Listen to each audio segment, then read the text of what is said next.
सुधी सज्जनों, श्रोताओं, अब हम ऋग्वेद के प्रथम मंडल के 31वें सूक्त के 10वें मंत्र की व्याख्या में प्रवेश करने जा रहे हैं। यह मंत्र जगति नामक छंद में निबद्ध है। मंत्र दृष्टा ऋषि हैं हिरण्यस्तु, आंगिरस, देवता है अग्नि, शीर्षक है सर्वतो भावेन हितैषी अग्निदेव। अब हम मंत्र का पाठ करें। तमग्ने प्रमतेस्त्वं पितासि नस्त्वं वयस्कृतस्तव जामयो वयम् सं त्वारायः शातिनः सं सहस्रिणः सुवीरं यन्ति व्रतपामदाभ्य।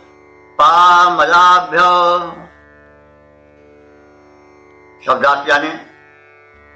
अग्ने, हे अग्निदेव, हे तेजस्वी परमात्मन, त्वं प्रमति, तुम विशेष मति वाले हो। प्राउत्सर्ग है मति, प्रमति विशेष बुद्धि वाले। सामान्य बुद्धि तो सम्य है, लेकिन आपकी बुद्धि विशिष्ट है। तो तुम प्रमति, और तुम कैसे हो? नः पिता, हमारे पिता, असि माने हो। तुम नः पिता असि, तुम हमारे पिता हो। पिता का अर्थ हुआ पा धातु रक्षणे से पिता बना है। पाति रक्षति इति पिता। तो तुम हमारे रक्षक हो, पिता तुल्य हो। और क्या हो? तुम वयस्कृत, तुम आयु प्रदाता हो। अग्नि जब तक जागृत रहती है तब तक आयु बनी रहती है।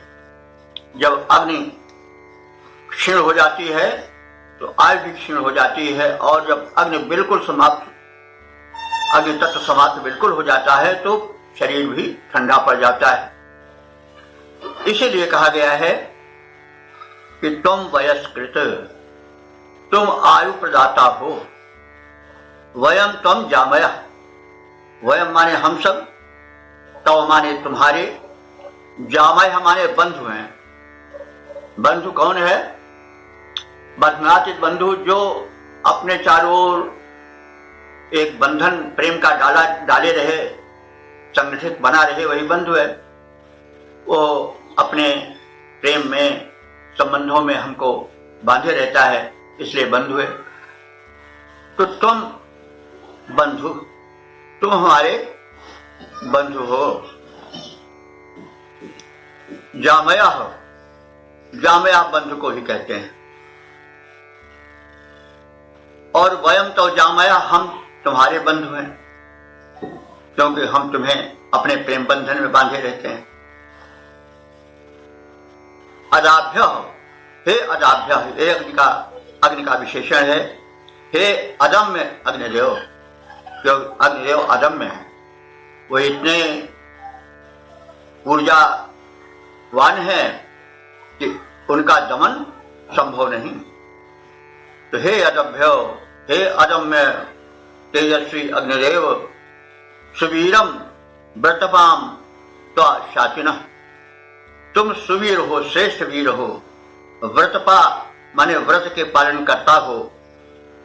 त्वा तुम्हारे, शातिनः माने सैकड़ों, सहस्र माने हजारों, रायः, रायः माने कहते हैं संपत्ति, समृद्धि, संयंति माने प्राप्त कराने वाले हो।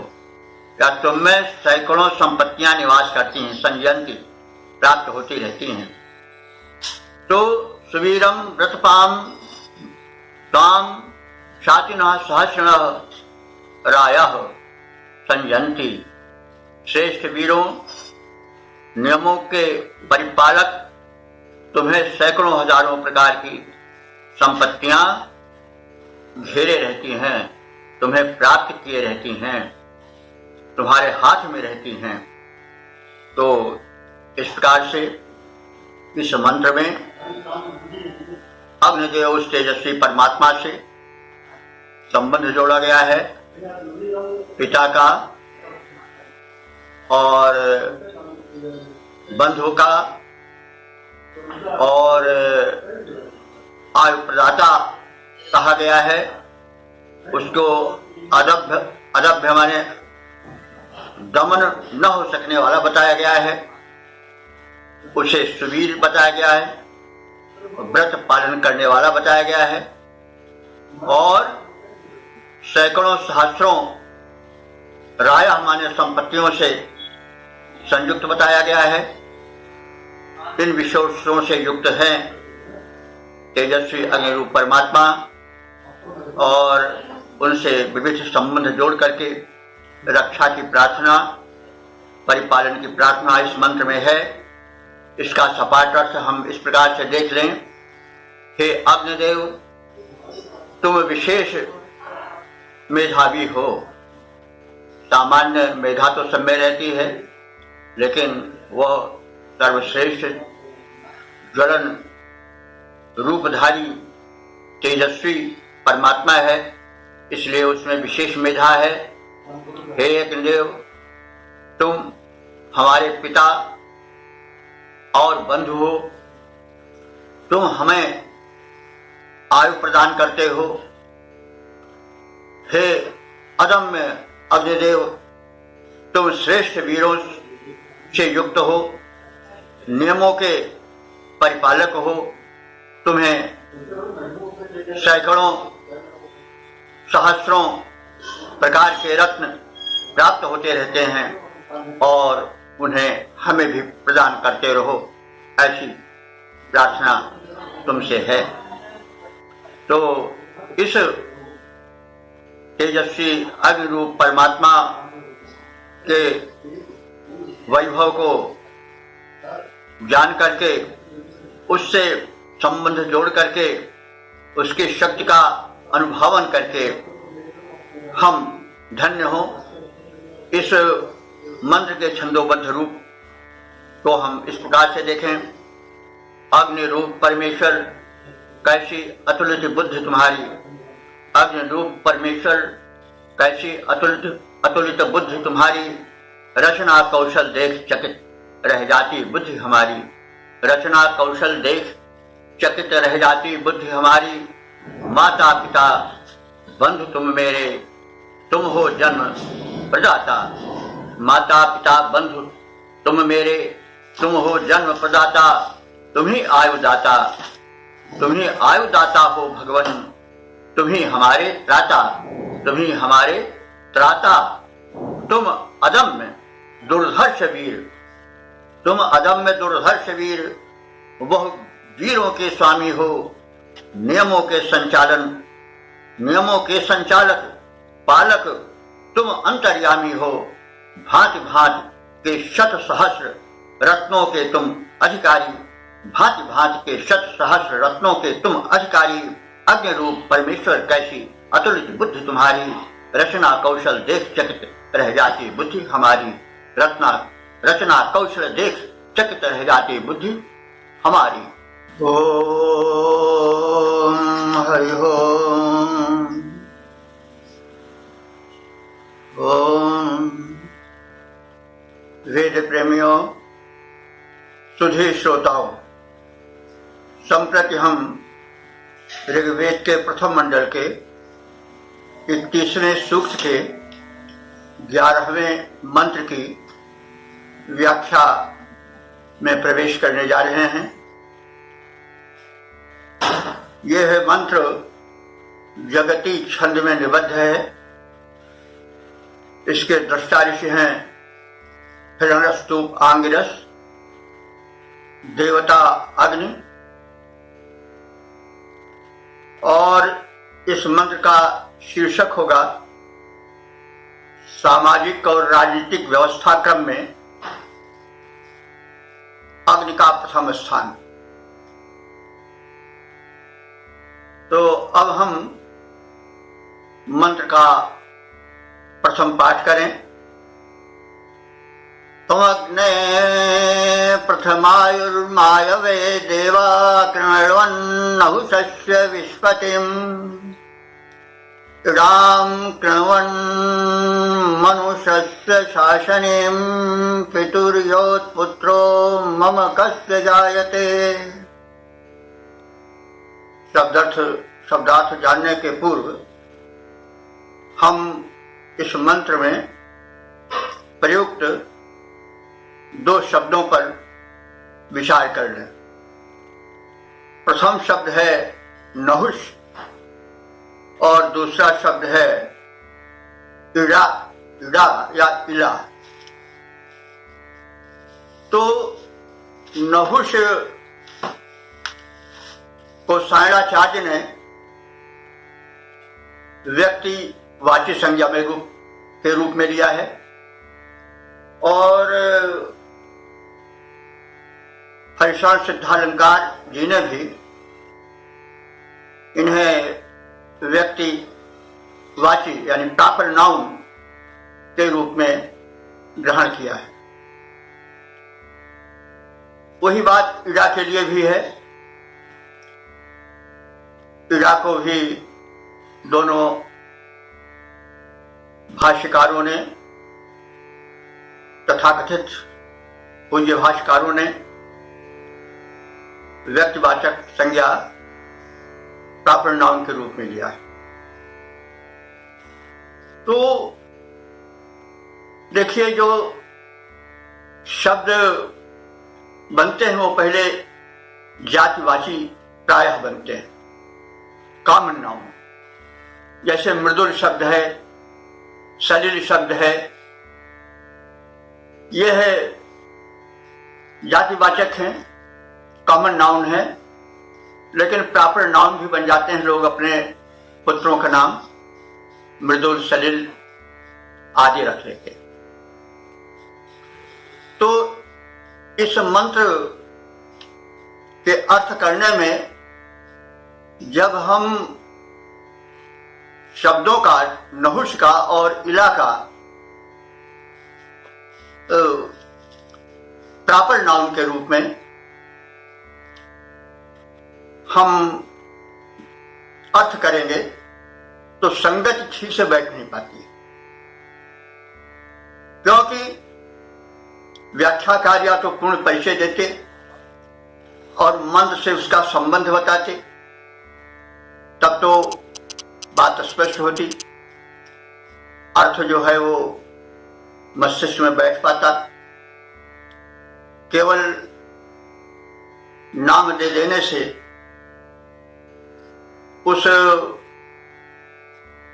जाति वाचक संज्ञा को, कॉमन नाउन को प्रॉपर नाउन बना देने से ही अर्थ की संगति स्पष्ट नहीं हो पाती।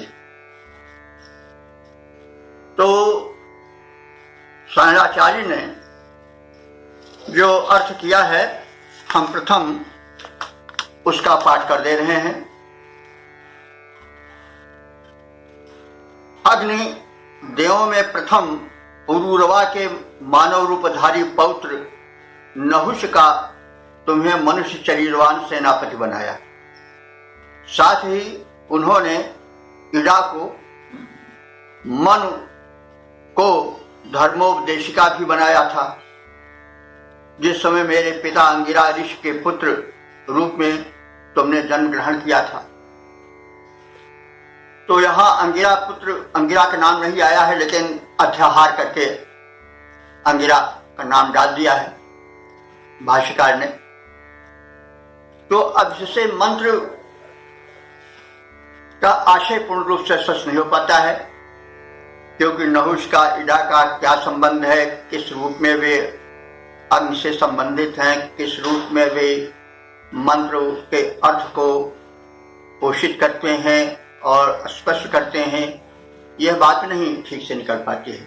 या तो व्याख्या में इन सबको उसकी संगत बैठाते। यही बात पूज्य सिद्धांतालंकार जी ने भी मिलता जुलता कुछ ऐसे ही अर्थ किया है व्यक्तिवाचक संज्ञा रूप में। तो अब हम पहले थोड़ा इन पात्रों का परिचय प्राप्त कर लें। तो इस मंत्र में जो प्रयुक्त नहुष शब्द है वह चंद्रवंशी राजा पुरूरवा के पौत्र के रूप में किया गया है, और इला जो है वो राजा मन की पुत्री थी, उनको इला भी कहा जाता है। उनका बुध से विवाह हुआ था और वे इन दोनों के संपर्क से जो थे वे नहुष का पौत्र रूप में जन्म हुआ था पुरूरवा के।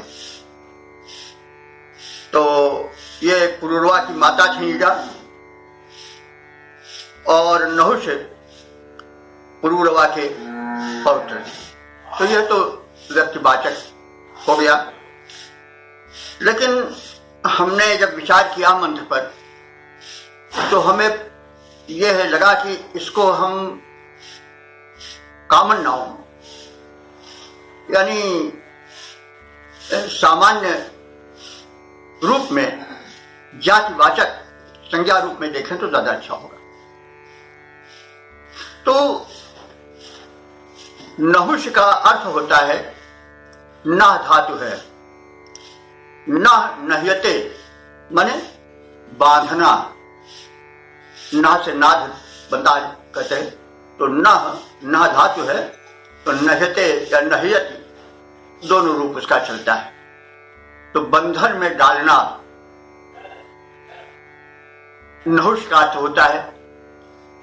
तो ये राजा थे, राजपुत्र थे, दंड देते थे तो बांध करके दंड देते रहे होंगे, संभवतः इसीलिए उनका नाम नहुष पड़ गया होगा। तो अब नहुष माने जो बंधन डाले या बंधन में रहे वो मनुष्य है।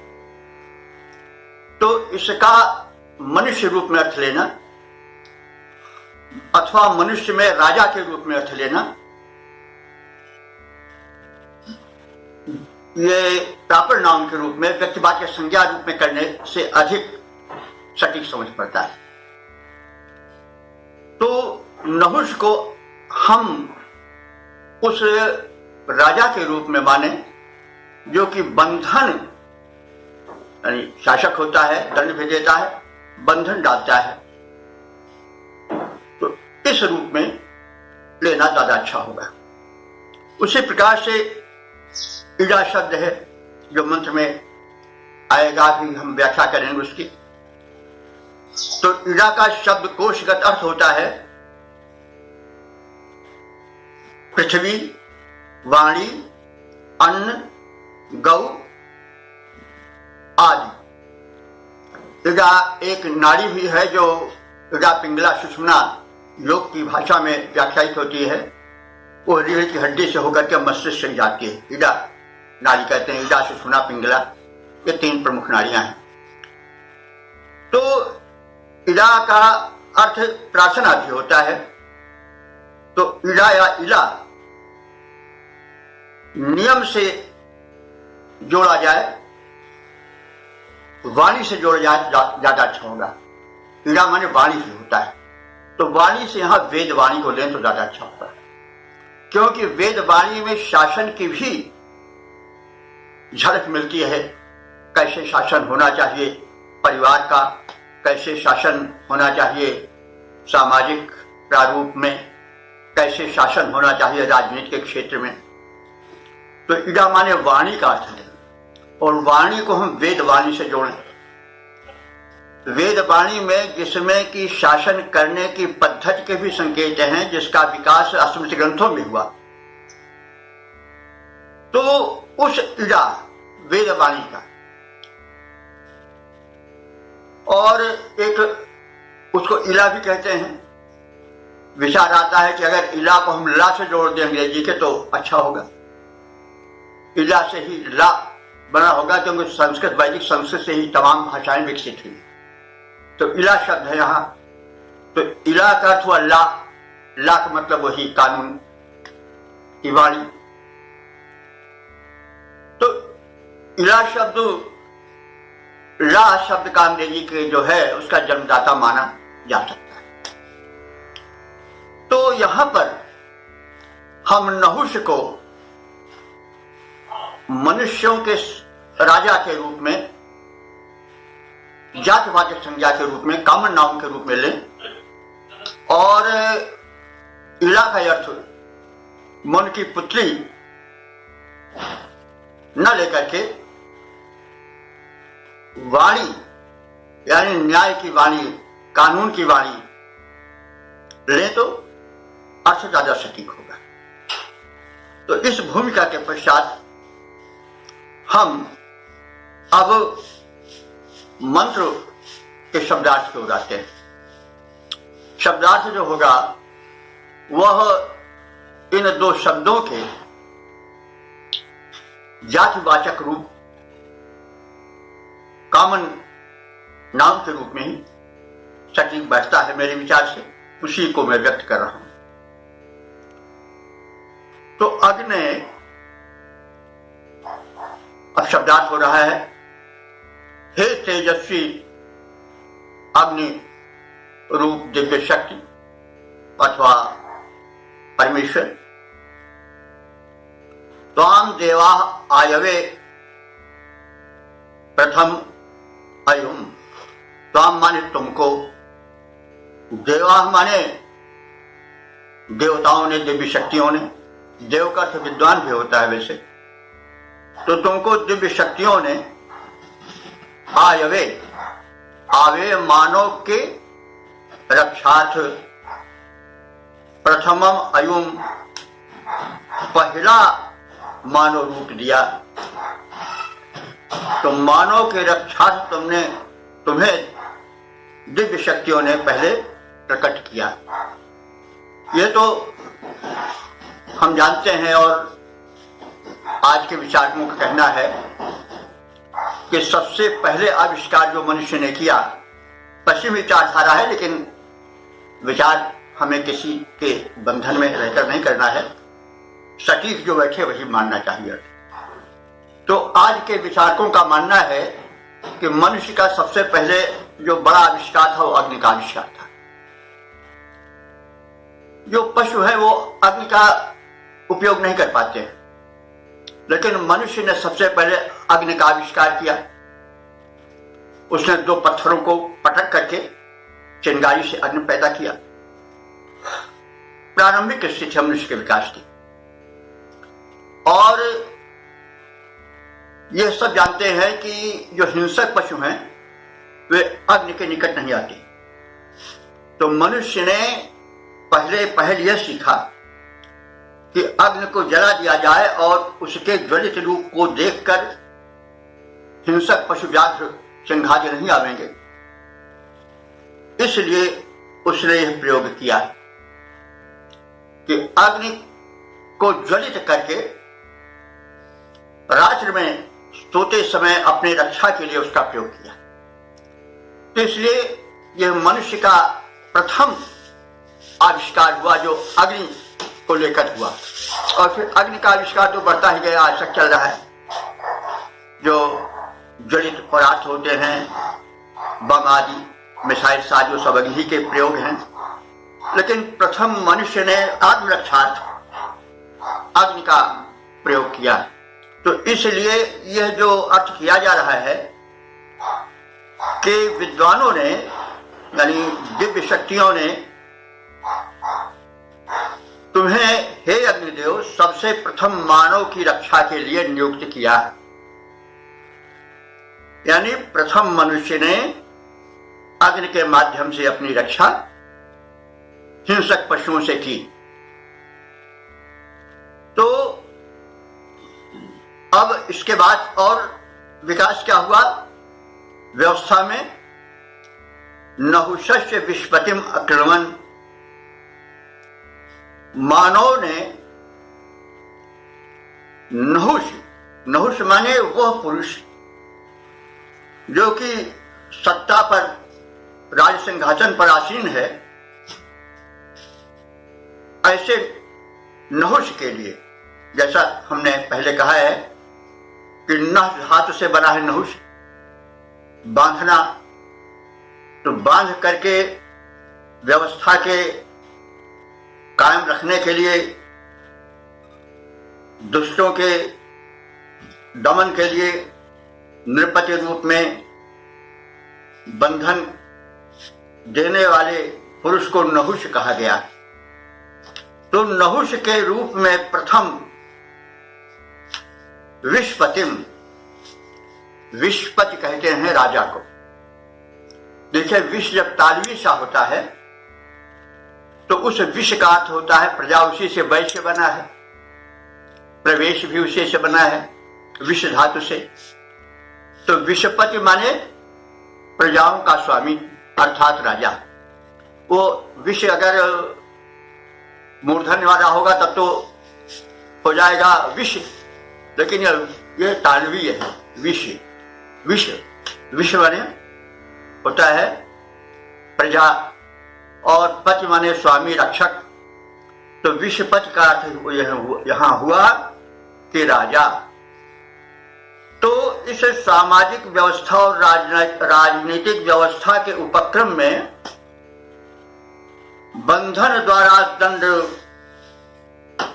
दुष्टों को दंड देने के लिए नहुष को, उस मनुष्य को प्रथम राजा, प्रजा का रक्षक बनाया गया, अकृणवन माने किया गया,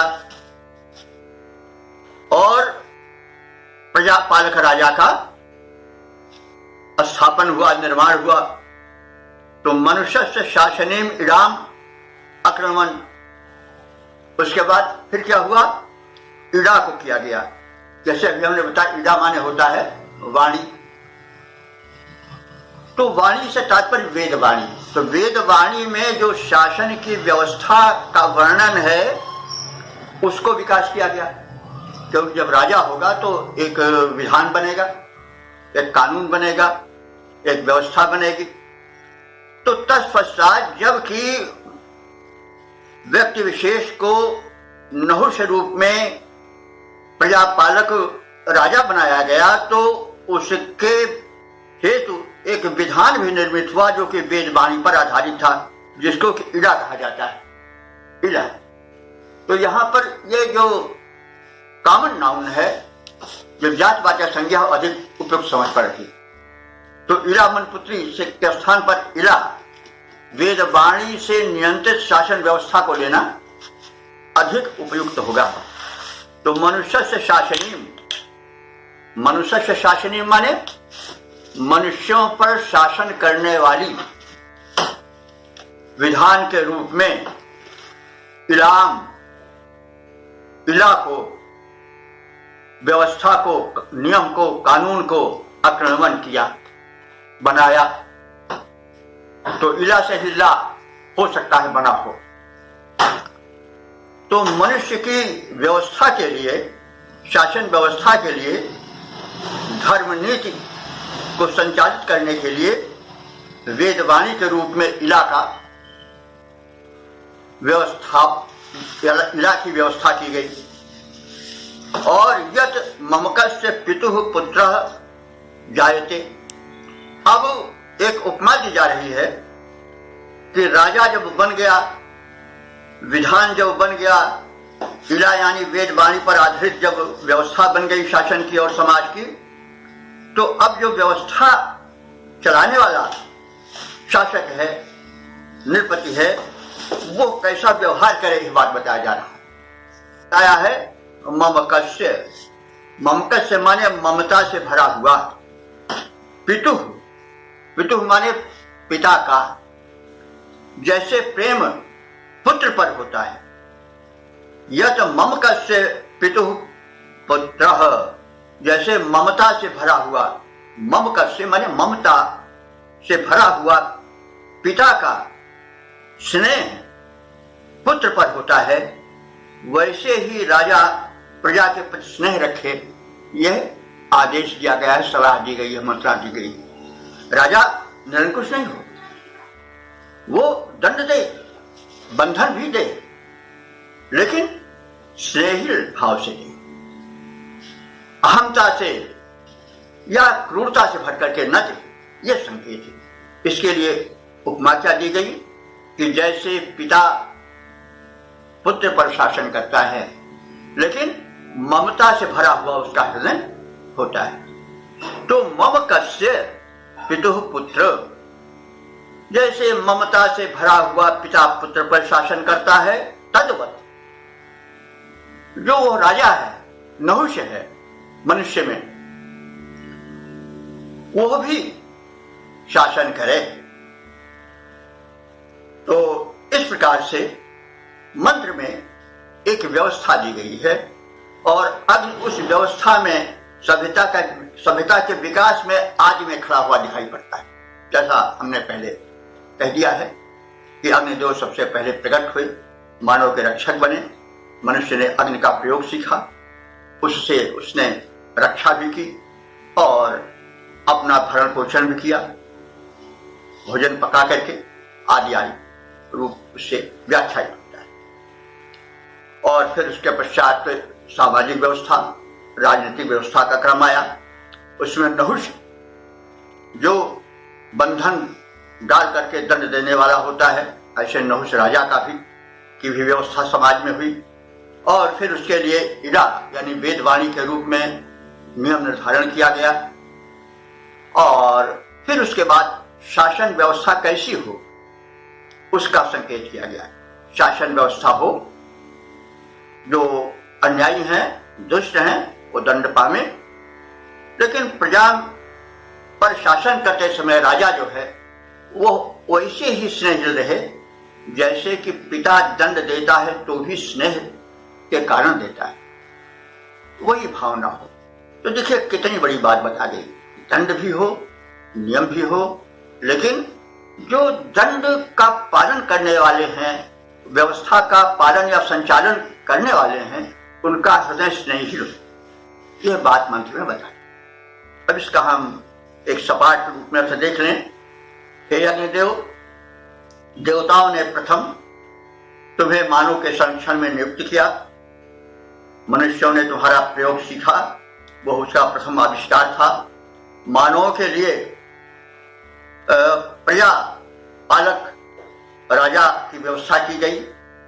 तब मनुष्यों के लिए धर्म नीति का निर्माण किया गया, जो कि वेद के वाणी पर, इला पर आधारित था। और फिर उसके बाद व्यवस्था का प्रारूप बताया गया। तो जैसे पिता ममत्व रूप उत्पन्न पुत्र का पालन करता है, वैसे राजा प्रजा का पुत्रवत पालन करे। इस प्रकार से समाज नीति, राजनीति का व्यवस्थित रूप जो इसमें स्पष्ट किया गया है, वह द्रष्टव्य है। अब इसका हम पद्य रूपांतरण देखें। हे अग्निदेव, तुम देवों के हो पुंजीभूत रूप। हे अग्निदेव, तुम देवों के हो पुंजीभूत स्वरूप। सबसे पहले तुम ही सत्ता में हो आए, पश्चात मानव के पालन को नृपति बने, जो प्रजापाल मनुजाधिप भूमि कहलाए, जो प्रजापाल मनुजाधिप भूमि कहलाए।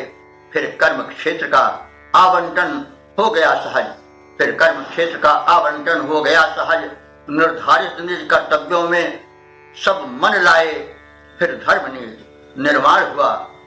मर्यादा में खिंच गई चतुर्दिक कर्तव्यों की रेखाएं, भरकर ममत्व कर्ता पालन क्यों, पुत्र का पिता राजा पालन करें, प्रजा का सुख पाएं।